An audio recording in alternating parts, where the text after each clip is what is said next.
Thank you for joining us this afternoon. Pleasure. I would like to discuss with you a few of our regional challenges that we have. And I mean, Iran is really the major threat that we're seeing. And you were just telling me about different manifestations of Iran and the threat. Can you tell us a little bit more about that?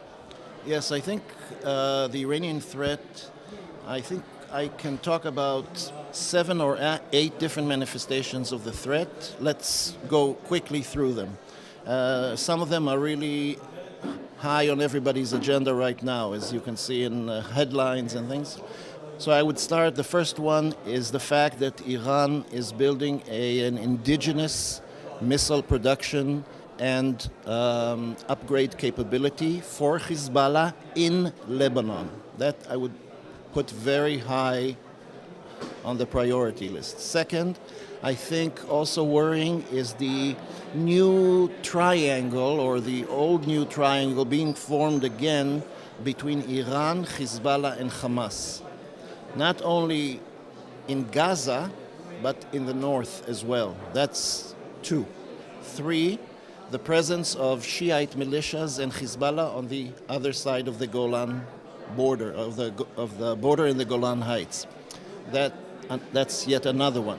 4th, the continued transfer of weapon systems and technology, and weapon technology from Syria to Lebanon, to Hezbollah in Lebanon. So I don't remember how many we are in, but 4 or 5.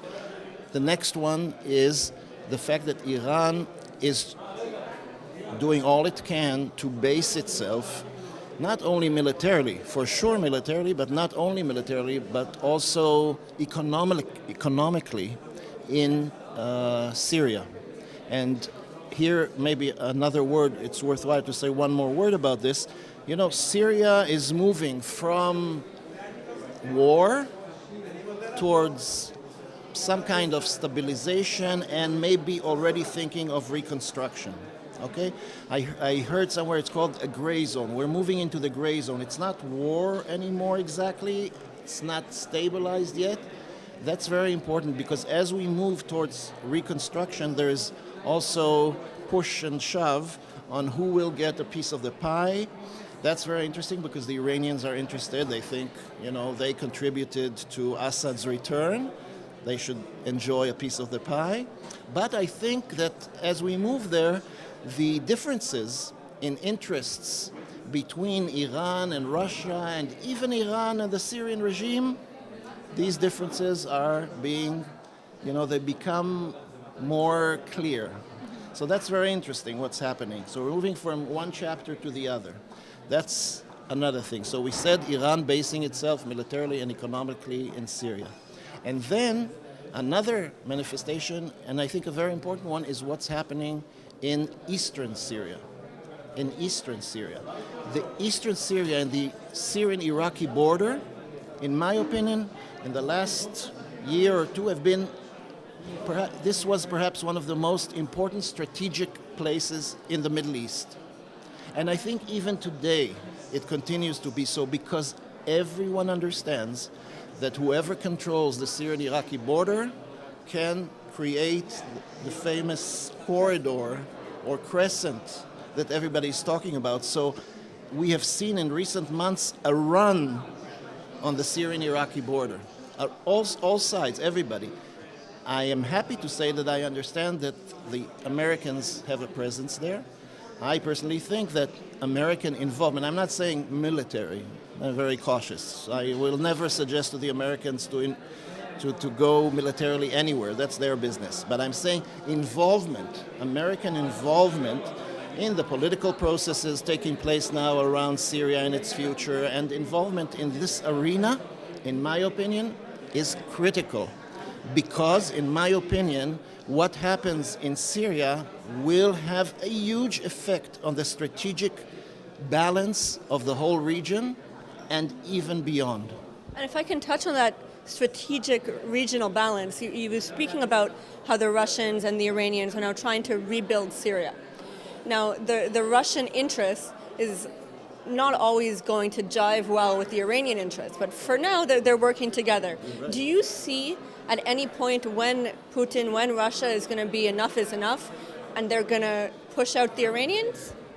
You know, I'm very careful to try to identify a point where this will happen. You know, things are so complicated, but I can say that I think the Russians understand very well that Iranian military presence and presence of Shiite militias armed by Iran and Hezbollah in Syria, I think they understand very well that the volatility potential in that is huge.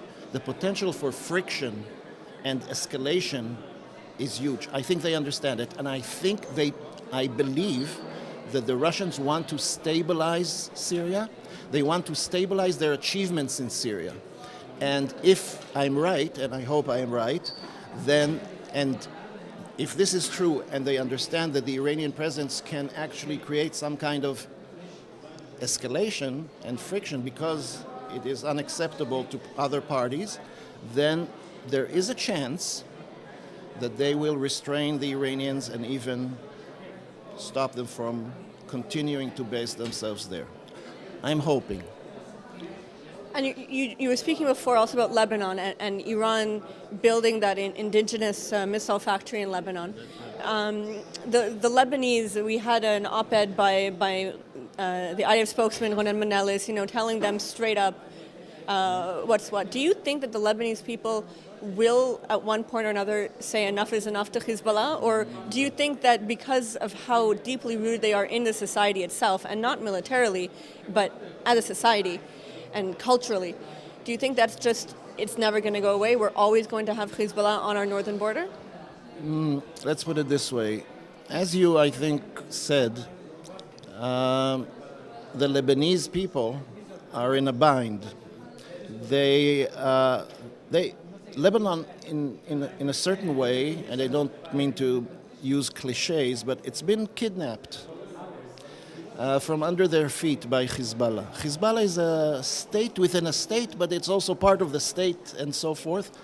I think that in order for the Lebanese to understand this, internalize it, and maybe do something about it at a certain point, they will need a lot of external help. So if the international community makes an effort, let's say headed by the United States or perhaps by European countries, understand again the volatility inherent in Hezbollah's power, force building and everything in Lebanon, and understands that Hezbollah is not a protector of Lebanon, but actually can bring destruction in Lebanon, and put their mind to it to pressure Hezbollah and weaken it, maybe after the international community makes a concerted effort in this direction, something could budge in Lebanon. Otherwise, I think Hezbollah is militarily, but also otherwise, too strong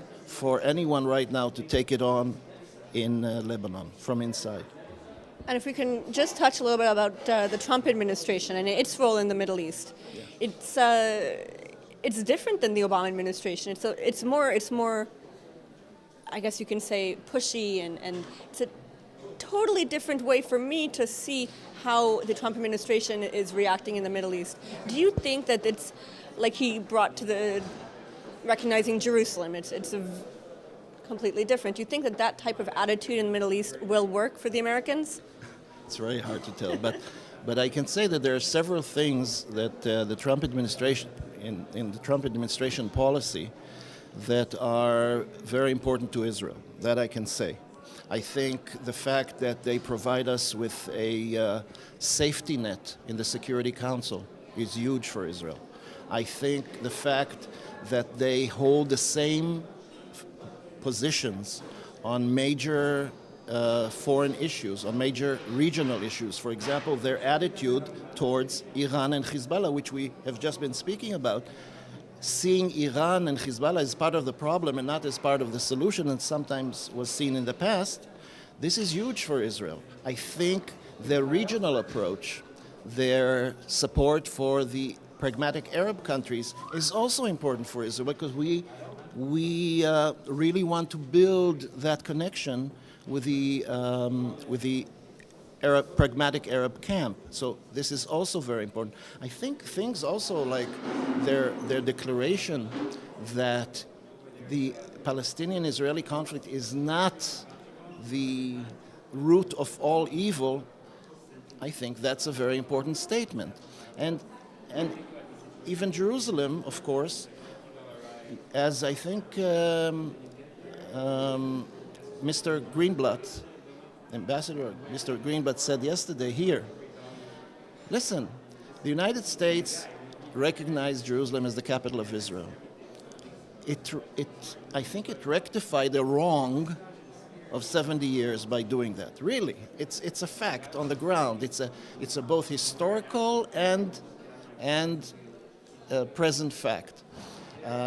So I think that's very important. But as he said yesterday, they made it quite clear that by doing this, they are not deciding in advance the extent of Israeli sovereignty, or they're not changing the status quo. I think the reaction of Abu Mazen, I must say, I understand maybe, but I think it's a big mistake. Going to war against the United States, I'm afraid it won't lead the Palestinians to a better future.